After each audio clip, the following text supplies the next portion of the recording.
Comscore नुसार आता isakal.com आहे देशातील नंबर 1 ची मराठी न्यूज वेबसाईट. प्रत्येक अपडेटसाठी isakal.com ला नक्की भेट द्या.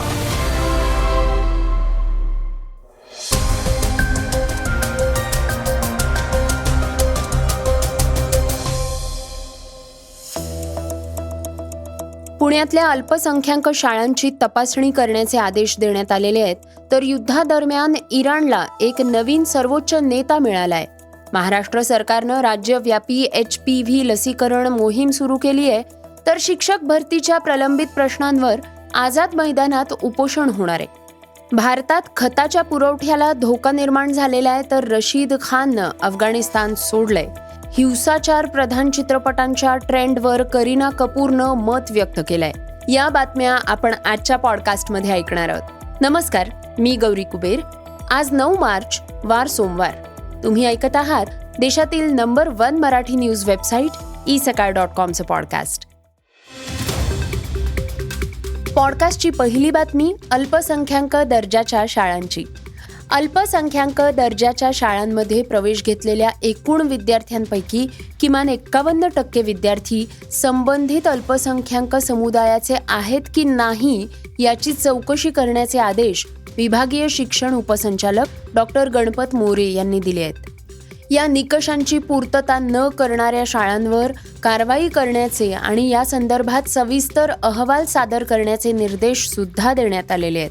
पुणे शहरात अल्पसंख्याक दर्जाच्या शाळांची संख्या मोठी आहे.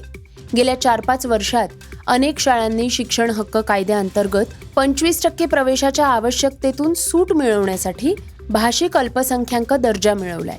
नोंदणी केलेल्या विद्यार्थ्यांच्या प्रत्यक्ष संख्येवरनं संबंधित अल्पसंख्याक समुदायातल्या विद्यार्थ्यांचं प्रमाण खूपच कमी आणि अल्पसंख्याक नसलेल्या विद्यार्थ्यांचं प्रमाण जास्त असल्याचं दिसून आलं. गेल्या 3 वर्षातल्या प्रवेश प्रक्रियेची कडक चौकशी, 51% निकषांची पूर्तता आणि इतर सरकारी नियमांचं पालन करण्याची मागणी त्यांनी केली आहे. पॉडकास्टची दुसरी बातमी इराणच्या सर्वोच्च नेत्याची. इराणमध्ये सर्वोच्च नेत्याची निवड करण्याची प्रक्रिया जवळजवळ पूर्ण झाली आहे.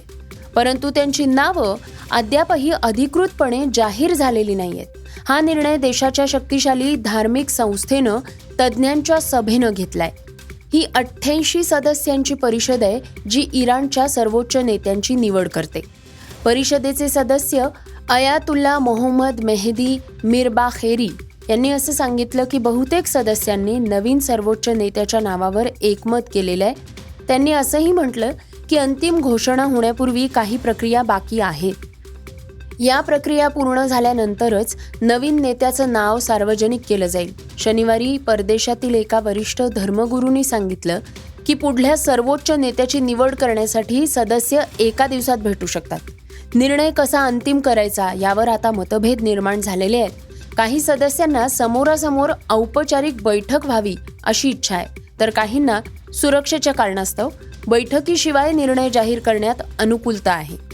सध्याच्या परिस्थितीत पूर्ण बैठक घेणं शक्यच नाहीये. ही एक असाधारण परिस्थिती आहे. अशी बैठक घेतल्यानं शत्रूंना हल्ले करण्याची संधी मिळू शकते, ज्यामुळे इराणच्या क्रांतीला हानी पोचण्याची शक्यता आहे. पॉडकास्टची तिसरी बातमी ऐकूयात महाराष्ट्र सरकारची. आंतरराष्ट्रीय महिला दिनानिमित्त महाराष्ट्र सरकारच्या सार्वजनिक आरोग्य विभागानं राज्यभर महिला सक्षमीकरण आणि आरोग्य सुरक्षेसाठी एक ऐतिहासिक पाऊल उचललंय. गर्भाशयाच्या ग्रीवेचा कर्करोग रोखण्यासाठी राज्यव्यापी राष्ट्रीय HPV लसीकरण मोहीम सुरू करण्यात आलेली आहे. 14 वर्ष पूर्ण झालेल्या परंतु 15 वर्षांपेक्षा कमी वयाच्या किशोरवयीन मुलींना गार्डासिल 4 या लसीचा मोफत डोस दिला जाणार आहे. राज्यात एकूण 9,84,414 मुलींना या मोहिमेचा फायदा होणार आहे. पालकांच्या संमतीनं हे लसीकरण पूर्णपणे मोफत आणि ऐच्छिक असणार आहे. पॉडकास्टची चौथी बातमी आहे शिक्षक भरतीची. पवित्र पोर्टलद्वारे राबवण्यात येत असलेल्या शिक्षक भरती 2025 संदर्भात विविध प्रलंबित प्रश्न सोडवण्याच्या मागणीसाठी उपोषण करण्यात येणार असल्याचं शिवयुनिटी फाउंडेशनचे अध्यक्ष प्राचार्य बालुशा माने यांनी सांगितलं. हे आंदोलन 10 मार्चला सकाळी 10 वाजता आझाद मैदान इथं करण्यात येणार असल्याची माहिती संस्थेच्या वतीनं देण्यात आली आहे. शिक्षक भरती प्रक्रियेतील विविध प्रश्नांबाबत उमेदवारांनी शासनाकडे वारंवार निवेदनं दिली आहेत. अद्याप ठोस निर्णय घेता आलेला नाहीये. आणि तसंच शासनाकडनं वेळोवेळी काढण्यात येणाऱ्या विविध आदेशांमुळे उमेदवारांमध्ये संभ्रम निर्माण होत असल्याचंही निवेदनात नमूद करण्यात आलं. शासनाकडे वारंवार पाठपुरावा करूनही ठोस उत्तर मिळत नाही. केवळ नवीन परिपत्रकं काढली जात असल्यामुळे नाईलाजास्तव उपोषणाचा मार्ग स्वीकारावा लागत असल्याचं मत शिव युनिटी फाउंडेशनचे अध्यक्ष प्राचार्य बालुशा माने यांनी व्यक्त केलं. पॉडकास्टची 5वी बातमी कच्चं तेल आणि वायूच्या किमतीची. मध्य पूर्वेत सुरू असलेल्या इराण इस्रायल युद्धाच्या ठिणगीमुळे आता जगाला धोका निर्माण झालेला आहे, ज्याची तीव्रता थेट तुमच्या स्वयंपाकघरात पोहोचणार आहे. आत्तापर्यंत फक्त कच्च्या तेलाच्या आणि वायूच्या किमती वाढण्याबद्दल चर्चा झालेली आहे, परंतु अर्थतज्ज्ञांचं असं मत आहे की हे केवळ अर्धचित्र आहे. होर्मुझच्या सामुद्रधुनीतून तेल वाहतूक थांबवण्यापेक्षाही धोकादायक म्हणजे खत पुरवठा साखळीतला व्यत्यय आहे. हे एक संकट आहे ज्यामुळे येत्या काही महिन्यात जागतिक अन्न उत्पादन मंदावेल, महागाई नवीन पातळीवर जाईल आणि शेतीच्या गरजांसाठी आयातीवर मोठ्या प्रमाणात अवलंबून असलेला भारत सुद्धा या वादळापासून वाचणार नाही. पॉडकास्टची 6वी बातमी क्रीडा क्षेत्रातनं. पाकिस्तानचे संरक्षण मंत्री ख्वाजा मोहम्मद आसिफ यांनी अफगाणिस्तानचा स्टार लेग स्पिनर रशीद खानला पाकिस्तान सोडून दुसरीकडे आश्रय घेण्याचा सल्ला दिलाय.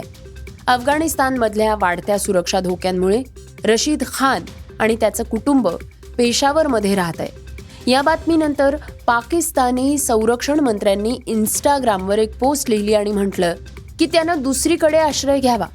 पाकिस्तान आणि अफगाणिस्तानमधील तणावपूर्ण संबंधांमध्ये पाकिस्तानी संरक्षण मंत्र्यांचं हे विधान आलेलं आहे, जिथे दोन्ही देश एकमेकांवर दहशतवाद्यांना आश्रय देण्याचा आरोप करतायत. 2021 मध्ये तालिबान सत्तेत आला तेव्हापासूनच देशात अस्थिरता, हत्याकांड, आर्थिक संकट आणि मानवी हक्कांचं उल्लंघन वाढलेलं आहे. परिणामी रशीद खान यांसारख्या क्रिकेटपटूंसह अनेक हाय प्रोफाईल अफगाण नागरिक सुरक्षिततेची मागणी करतायत. पॉडकास्टची शेवटची बातमी अभिनेत्री करीना कपूरची. अलीकडल्या काळात ॲक्शन प्रधान आणि हिंसाचारावर आधारित चित्रपट बॉक्स ऑफिसवर मोठ्या प्रमाणात यश मिळवत आहेत. असं चित्र असल्यामुळे हिंदी चित्रपट सृष्टीत या ट्रेंडवर आता चर्चाही सुरू झालेली आहे. या पार्श्वभूमीवरच अभिनेत्री करीना कपूर हिनं सध्याच्या चित्रपटांच्या आशयाबाबत आपलं मत व्यक्त केलं. करीनानं आपलं मत व्यक्त करताना म्हटलंय की सध्याच्या अनेक चित्रपटांमध्ये थ्रिलर, क्राईम आणि रक्तपात यांसारख्या घटकांवर अधिक भर दिला जातोय. अशा प्रकारच्या चित्रपटांमध्ये पूर्वीप्रमाणे मनोरंजन, रंगत, गाणी, प्रेम किंवा रोमॅन्टिक भावना यांचा अभाव जाणवतो. महिलांसाठी ठोस आणि सशक्त भूमिका असलेली पटकथा सुद्धा कमी प्रमाणात मिळते. चित्रपटांमधलं कथानक आणि पात्रांच्या मांडणीबाबत अधिक वैविध्य असणं आवश्यक आहे, असं ती म्हणालीये. हे होतं isakal.comचं पॉडकास्ट, अर्थात सकाळचं पॉडकास्ट. हे पॉडकास्ट तुम्हाला कसं वाटलं आम्हाला नक्की कळवा. याला रेटिंग द्या आणि इतरांना सुद्धा रेकमेंड करा. तर आपण आता उद्या पुन्हा भेटूयात. धन्यवाद.